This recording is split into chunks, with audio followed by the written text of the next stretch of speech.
और जीवन में कहते हैं कि दान की बहुत बड़ी महिमा है, क्योंकि इस संसार में और धर्म शास्त्रों में लिखा है कि कलियुग की एक बहुत बड़ी विशेषता है। बोलो जय श्री कृष्ण। कलिकाल में कहते हैं कि मृत्यु रूपी संकट को भी टालना है तो उसका मात्र एक ही उपाय है, वो है दान।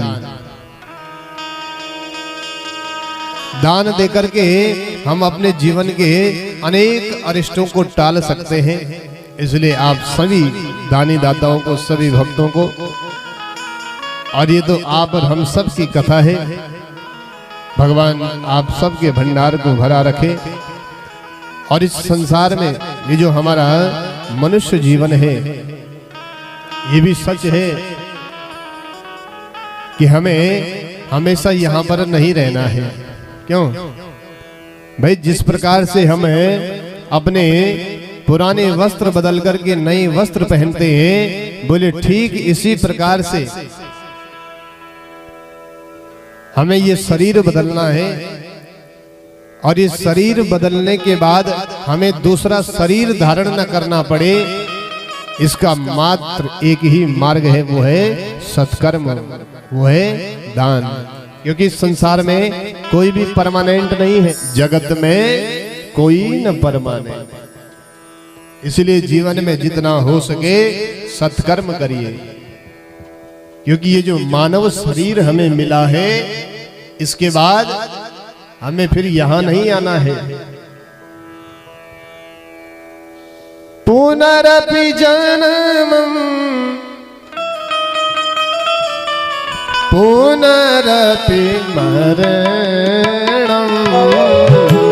पुनरपि जन्मं पुनरपि मरणं, पुनरपि जननी सठरे शयनम्, पुनरपि जननी जठरे शयनम्, पुनरपि जन्मं पुनरपि मरणं पुनरपि जननी जठरे शयनम्।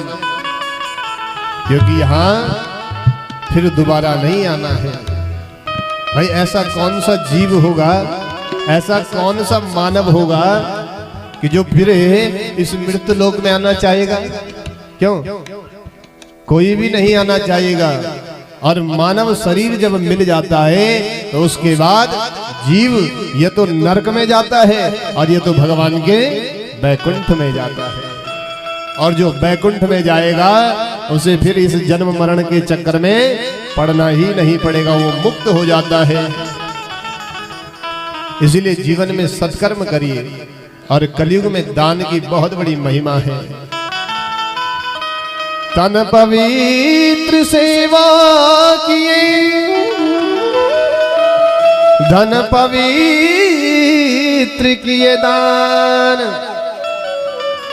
मन पवित्र हरि भजन सो होते त्रिविधि कल्याण।